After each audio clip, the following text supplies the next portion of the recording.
Hi, my name's Kyra if you're new here, and I'm a proud First Nation woman from Canada, currently living in Wellington, New Zealand. I've lived in New Zealand for almost 3 years and a lot has happened. Today's video, I'm going to do a recap of my journey moving to New Zealand and my life here so far. I was 27 when I made the decision to leave my job in Canada and get a working holiday visa for New Zealand. Even though I was at the top of my career, I still decided to leave and fulfill my dream of moving and living abroad. So it was the end of 2019, I had my working holiday visa approved and I boarded a one-way flight to Hawaii. I did break up the long journey by having a vacation in Kauai with my mother. It was a beautiful trip and so special. Mom and I were able to connect and have an amazing time on the Garden Isle of Kauai. We saw a lot of chickens running around, had shave ice, and generally just connected. So it was a bittersweet goodbye, but I was so excited to start my journey in New Zealand. I got on a one-way flight all the way to Auckland. I arrived in Auckland City on November 14th, 2019, and I stayed at a hostel for a week just to get my bearings. I went on a North Island road trip with a friend who was visiting New Zealand from Canada by chance, and I hopped off in Mount Maunganui. I found a room to rent in Mount Maunganui by the beach with a mom and her young daughter. I'd always wanted to live by the beach, and I thought, why not now? So I went for beach walks every day. I walked the dog that they had, and I even had to put up with a giant whitetail spider who decided to live above my bed.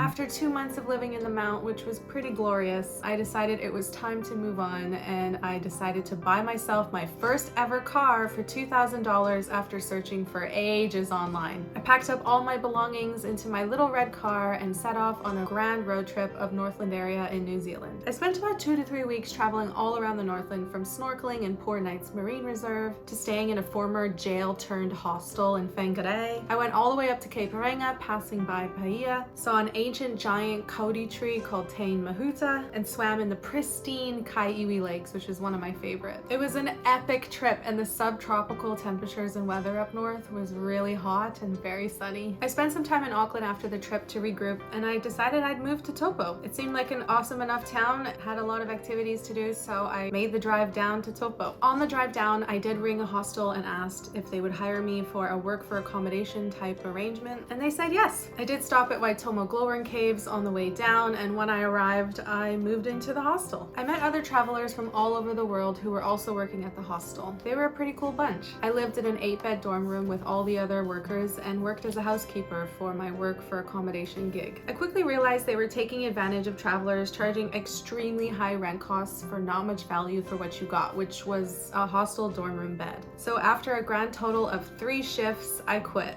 I moved to another hostel in Taupo to try to do the same type of work arrangement, but they kept pushing back my start date, so I ended up just staying as a guest for 10 days, hanging out with other travelers that I'd meet, and I did that for a while. It was summer and I was just having some fun. But then that all came crashing to an end when one day I woke up to a call from the local police informing me that my car had been stolen from outside the hostel. They found it wrapped around a pole, completely destroyed. All my things inside were strewn over like a tornado had gone through the car. I was devastated. This was my first ever car I'd ever owned, and for her to end her life that way was just really sad. I managed to recover a lot of clothes that were in the car since they did find it after, and after a lot of tears and a bit of drama, I managed to book a wrecker to come in from Rotorua to take it away for scraps. I did not have theft insurance on the car, so I lost all my money on that investment. It really was sad. The thieves stole a few of my belongings out of the car, and some of the things they stole were a little questionable. I said my final goodbye to my first ever car I'd ever owned, and I realized that I'd only owned the car for a total of 8 weeks. Moral of the story, always buy insurance. Always. So after that, a mate that I'd met traveling years earlier in Thailand came to pick me up in Taupo and drove me down to Wellington. I stayed at his parents' place for a while, which was located near Lower Hutt in Wellington area. And just as I was about to get on my feet again, that's when COVID hit our shores in March 2020. Everything changed so quickly. The government put the entire country into a very strict lockdown. Nobody was allowed to go anywhere, and the only things you were allowed to do was one walk a day and go to the supermarket. Luckily, I was somewhere safe. I was able to stay with my mate's parents at their place over lockdown, and I was really grateful for that kindness that they showed me during that time. It was a really weird time though, and overall, I was pretty bored and just not really sure when this lockdown would end. The lockdown ended up lasting about 6 weeks total, travel, but of course I didn't know it at the time. So I did decide to stay in New Zealand and not go home to Canada, even though most of my friends around me at the time were all going home. There was a lot of pressure for me to make a decision on was I gonna stay or go, but I did choose to stay, and I'm really glad that I did.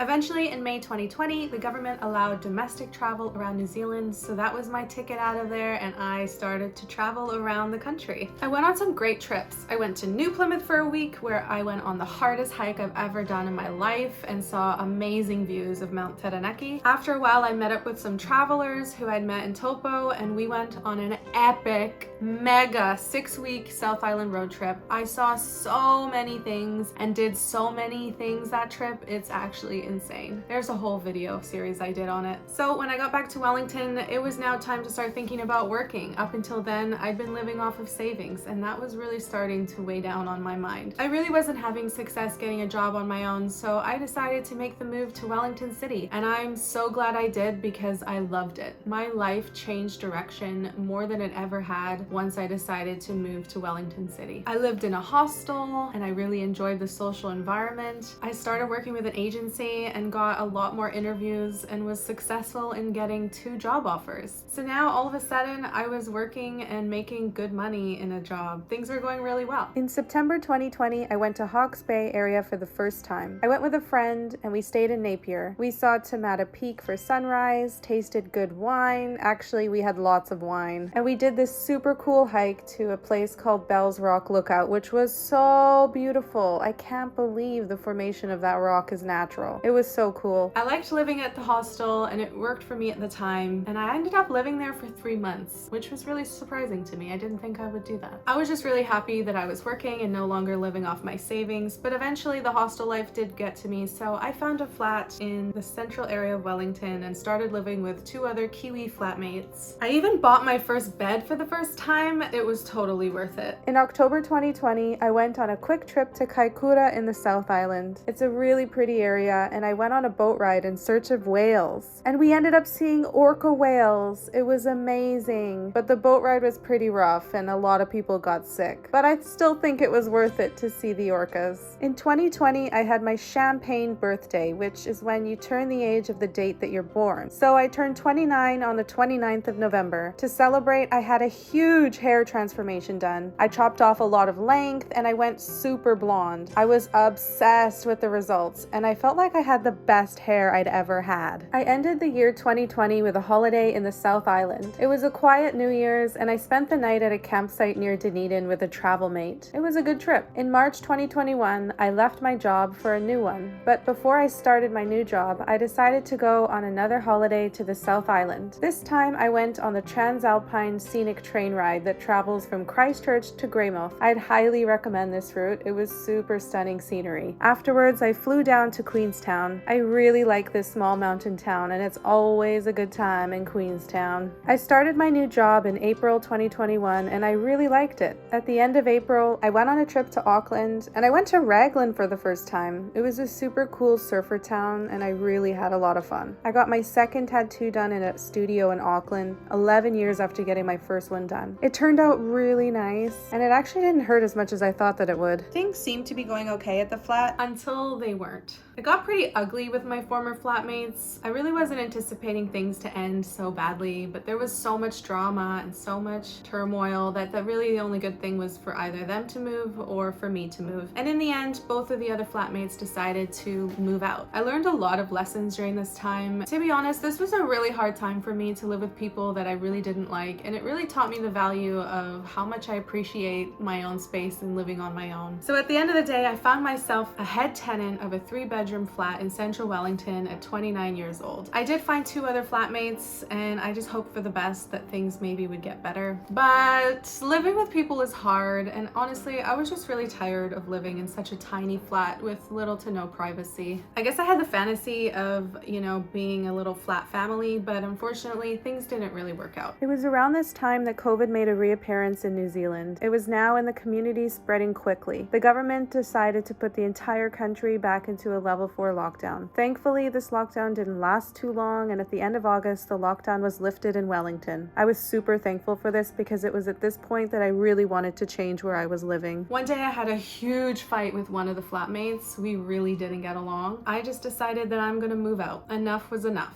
At the same time, I decided that I wanted to stay in New Zealand long term. So I had a new job that qualified me for a new work to residence visa, and I made the decision that I was going to stay in New Zealand longer than initially planned. Keeping in mind, I only moved to New Zealand on a working holiday visa for 1 year, and all of a sudden we were approaching the 2-year mark. I was no longer a traveler or backpacker. I was now a migrant, which is someone who plans to settle long term in a different country. It was a really big decision, but I'm really glad that I stayed.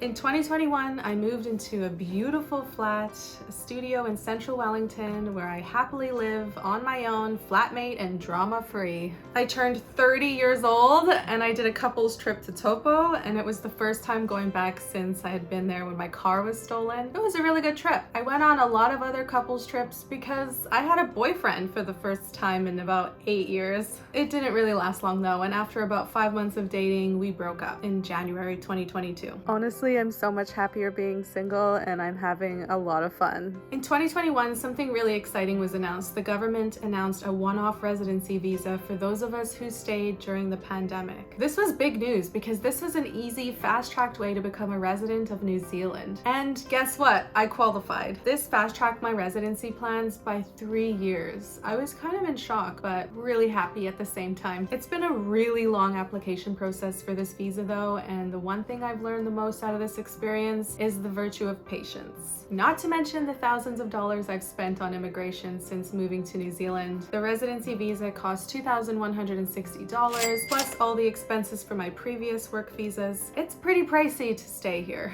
In May 2022, New Zealand opened their borders for the first time to international tourists since they closed them back in March 2020 at the start of the pandemic. That meant that Mom was gonna come visit me. She arrived soon after the borders opened and planned to spend 8 glorious weeks with me. We were reunited after spending 2.5 years apart. It got really emotional. I really love seeing her in person, and I didn't realize the impact of being away from her so long had on me until she was physically here in New Zealand with me. It was an amazing time. I hosted her at my flat and we went on a great road trip all around the North Island. It was so special to show my mom places that I'd already been in New Zealand, but seeing them with fresh eyes because I was showing her these cool places to go. We even visited Hobbiton on this trip, which was a bucket list item for her. She was the happiest woman I've ever seen in my life, and that was really special. I took some more time off work because I realized we really needed more time to reconnect, and so we went and booked a trip to Fiji. Fiji was my first international travel since 2019, and I was elated that I was able to go with my mother. We went for 8 days and it was fantastic. I love Fiji. Bula, by the way. The weather was great every day, and we stayed in this amazing resort on an island and had 6-course dinners every night, like royalty. I made some incredible memories with Mom, and then when we got back to New Zealand, we did a road trip in the Coromandel area by Auckland. It was such a nice trip. We went and did so many nice things. I walked up to Cathedral Cove and we did an epic boat ride around the area. Coromandel is definitely one of my favorite places in New Zealand for sure.